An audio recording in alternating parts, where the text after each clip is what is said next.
یک شعر عاشقانه از اشعار استاد بازار صابر.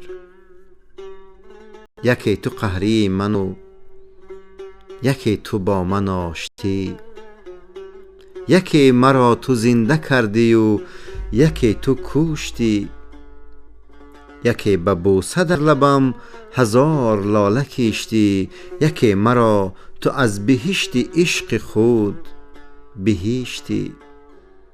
نه از تو هم شکایت و نه از تو هیچ خشم، که من محبت تو را چشیدم به آب چشم. قسم به هر دو دیدم که غیر تو ندیدم.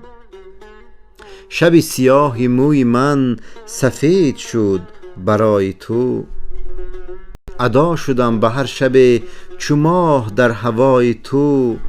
چکیده دانه دانه اشکهای من به پای تو.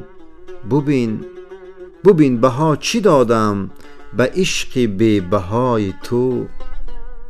نه از تو هم شکایت و نه از تو هیچ خشم، که من محبت تو را چشیدم به آب چشم.